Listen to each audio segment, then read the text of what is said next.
Hello there. This is Lena with Especially Made for Me. Welcome to my channel. Thank you for joining me for this tutorial. Today we're going to learn about making another quick bow, but in this case it'll be with ribbon that may have lettering, wording, or images that sometimes when we make a ribbon they might be all twisted up and not facing in the right direction. So today we're going to learn how to fix that and how to make a beautiful bow, making sure that all of our letters and images are showing upright. So if you like to do this video with me, what you would need, of course, is your ribbon of choice with your lettering or images. In this case, I am going to be using this ribbon. It's he is risen and it's got some crosses as the images. Wanted to make sure I had both here for the purpose of this tutorial so that you'll be able to see what we mean with making sure everything is upright. So you'll need that ribbon. You'll need a chenille stem, or you could also use a zip tie. Today I'm going to use a chenille stem, and this is to tie a ribbon. You're also going to need, of course, some scissors to cut your ribbon if you're using a roll, or also to make your dovetails if you don't already have them made. Okay, so let's get started. So for this ribbon, since I already have some ribbon cut, I'm going to go ahead and do a small bow. So I'm going to go with a tail, which is the first thing we should start with.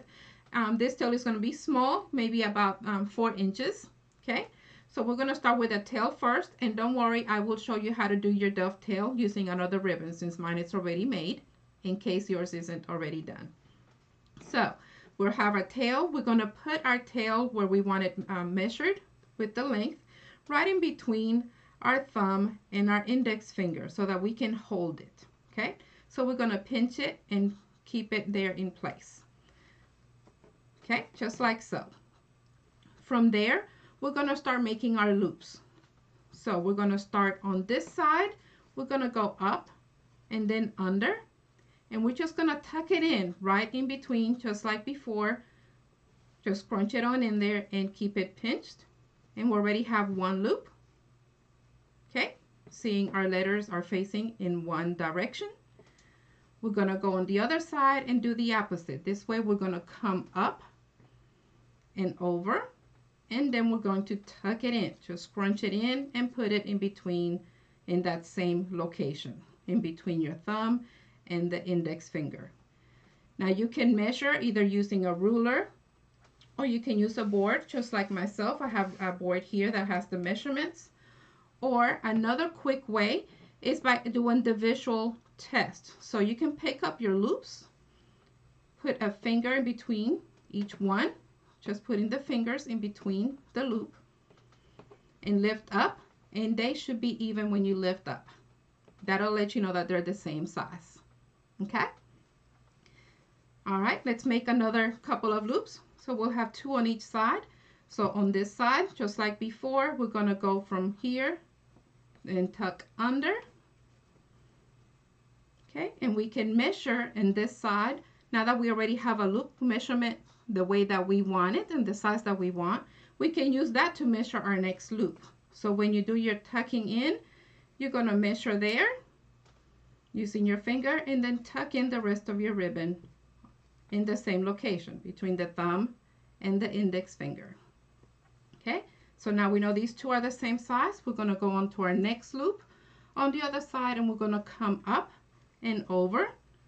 Measure the same way. Use your finger, kind of look where it's at so that you'll know where to do that fold, and then tuck in. Same place between your thumb and that index finger. If you have any doubts as to the size of the loops, you can do the same check again. Just move that tail out of the way, pick up your 2 loops, put the fingers in between, lift up to make sure that they're even. If you need to do any adjustments, you can do it just by pulling on the ribbon and easing up on the grip between the thumb and that index finger so that you'll be able to make them bigger or smaller. Okay, so now we have a tail here and we have another tail in the back, and we'll make them the same. So we can keep this scrunched, move your tail over to the front so we can go ahead and measure. Okay, From here we can go ahead and cut to make sure that they're the same. Okay, and we're going to get our chenille stem. This is how we're going to keep our bowl together.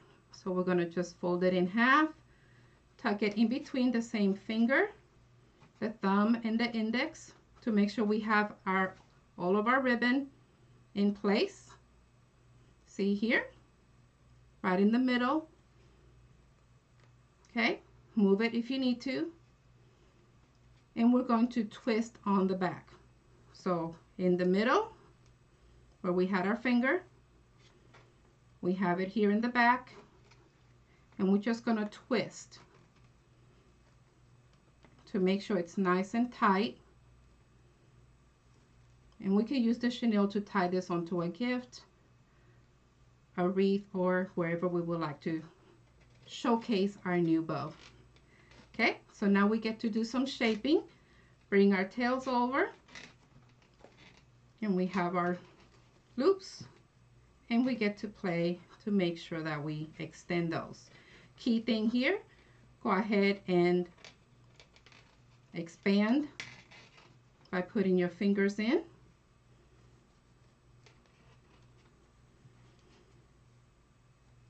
And we're going to do our dovetail by putting our two corners together with your images on the outside. And we're going to cut, go all the way to the corner diagonally, and that's how we make our dovetail.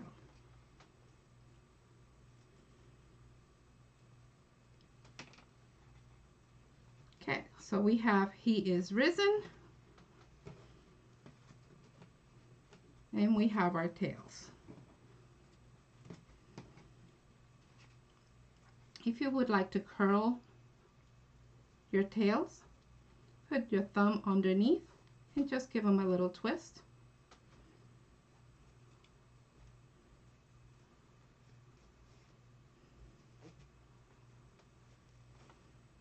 And there you go.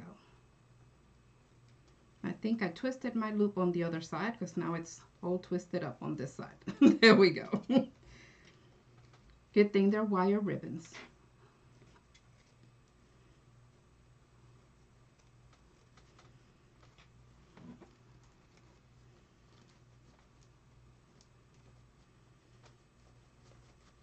Okay, let's do some fluffing.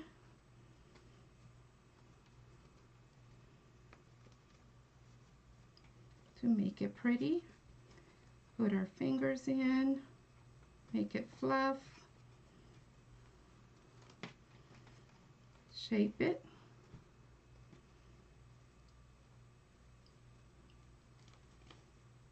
and again shape our tail. Just a little rerun. Okay, I'm going to try to see, I can make sure I hold this down here for you. Get the chenille out of the way. So here you can see all of our letters and our little images are facing in the same direction. Okay, now you can make these smaller, you can make them bigger depending on the size of your ribbon. You can play a little bit more using the hands. You could also use the bow dabra if you want to start bigger and then add more ribbon on top. We'll be doing some of that as well.